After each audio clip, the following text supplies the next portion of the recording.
G'day, welcome to Mark and Sam After Work. Today I want to do a overview or our results for using this Nightforce Wedge over our last shooting season. How it went and what my thoughts are on it, and explain a little bit that's on the end of it as well, which is this thread section, which is a product we make now for it, and we're about to load onto our web store for people that want it. First off, the Nightforce Wedge, what is it? It's what I would term an elevation adder. It gives you put this in front of your scope and it gives you more elevation. What I mean by that, when you dial up your scope, you dial up 10 minutes to 50 minutes or 20 mil or whatever it is, you adjust up there with elevation. This is another way of doing it. It's for giving you an extra step. And they come in two sizes. This is the 100 MOA or the 29 mil, and they do one that's half that, a 50 MOA. And I'll explain how you use them in a little bit. But the way you use this sort of thing is, and why you'd use this sort of thing is, you've got a shot that you want to do, which is, let's say it's 180 minutes of elevation. And your scope is set up. I use the Nightforce scope in the Attacker. I've got 120 minutes of elevation. So where it's all set up and I've dialed up as far as I can, 120 is all I've got. I either use 60 minutes holdover or I'm going to have to use something else. Adjustable bases, things like that, to be able to get on there. Use holdover and a reticle, all that sort of stuff. But to be able to hold on with this, you have the opportunity to do that. And what you'd simply do is you clip this on the front, and instantly you've taken your 100-yard zero, and if you're still zeroed, then you put this on, you've now got, it's the same as having dialed on 100 minutes, but you haven't dialed. So when you clip this on, you've got 100 minutes, you dial up another 80 minutes, there's your 180 minutes of elevation. This unit is designed to be clipped onto a rail, on a forward optic rail on your rifle. So whether you've got a full barrel guard and you've got a Picatinny rail, or you can put one on the front, or you've got a half chassis where you've got the adapter you can put on the front. We run a front barrel guard we make for some chassis, or you've got the stocks which have that on the front there. That's how it's designed to work, and works really well with that quick release and being able to click it on the front. You need to have no more than 60 MOA of difference between the angle of these two, but work really well like that. Super happy with how that's working. The way we wanted to also do it is to run it on a normal style rifle, normal stock rifle, where you don't have anything in the front. And that includes some of the half chassis and that sort of stuff. There's nothing on the front, and be able to attach it directly to the scope. What you do is build up this little thread unit. It's in there at the moment. That is this component here. So it's simply a thread that screws into the back of the Nightforce Wedge.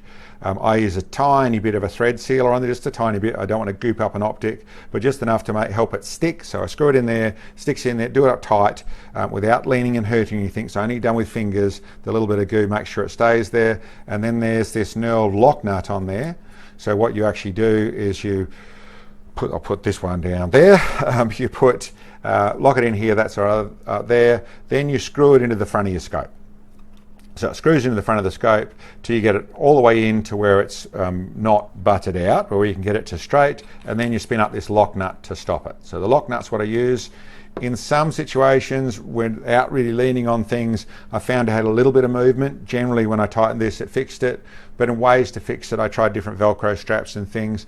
The simplest thing actually to do, if you had that problem of it rotating, would be a bit of gaffer tape, a bit of duct tape, a bit of basically the cloth style tape, which just sticks over to one to the other and just stops that rotation, because the tape won't do. Peel it off afterwards, clean the goop off afterwards, so no damage, and do that if you had that problem.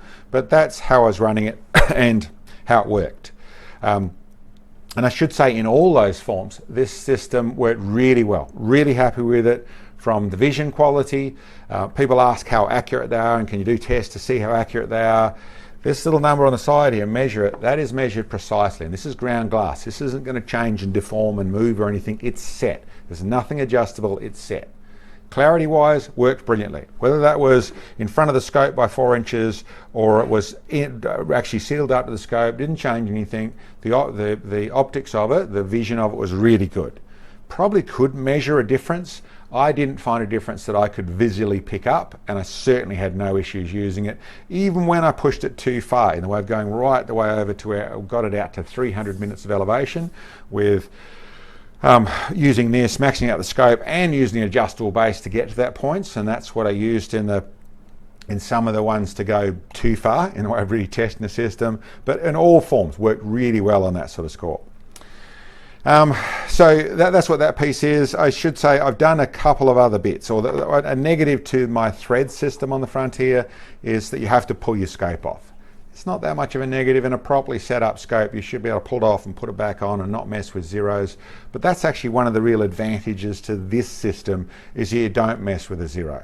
In comparing this system to where you can be starting to use adjustable bases and that type of thing, to me this is hands down a winner. I do use the air attack, a simple lock-up system that only goes to 70 MOA. But in the way of really truly getting properly back to zero, you really have to be fiddly and really well set up to make that happen. It doesn't happen all by itself. So for someone who really focused on having that spot on 100 yard zero to go back to every time, then not messing with your scope's the best way to do it. And that's where this system works. But as said, in a lot of scopes, depending on how much height you've got, because you've got this click on rail at the bottom, you actually have to lift your scope off, screw this on and bolt the scope back down. Now in good gear, that should be exactly back to zero, and I know there's people who are going to go, I don't want to do that, I want to be able to screw it on without rotating it. So I have made something for that. I'm not super happy with it because it costs so much to build.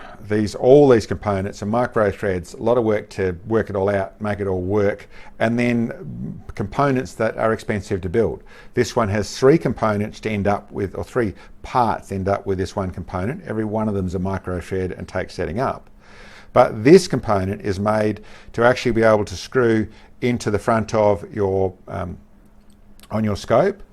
And this is, I should say, all at this stage just for the Nightforce Attacker, not planning, or the 56mm Nitros, the Attacker, the Beast. I think even the NSX has got the same thread there, so it's made to go where a 56mm Nightforce Sunshade will go.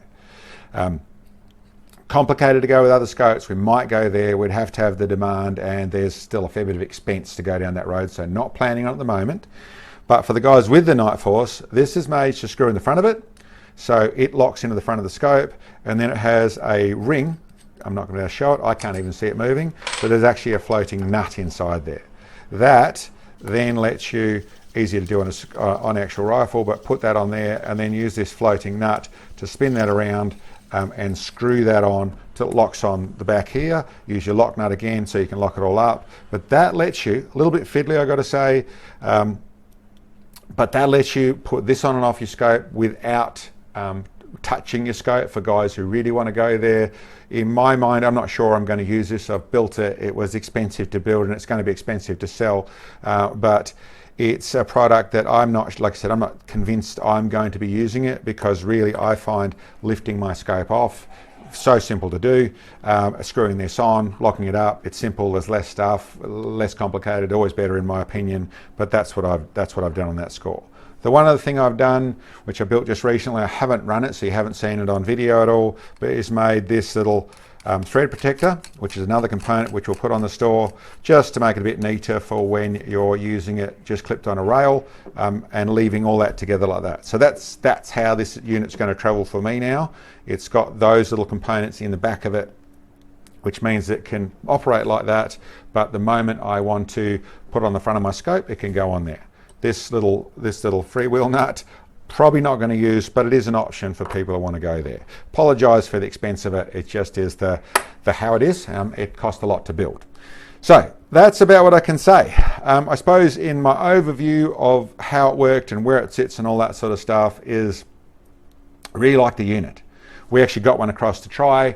We actually purchased it after a little bit of using it because it's something I'm certainly going to stick with. I really like it. I like the way it works.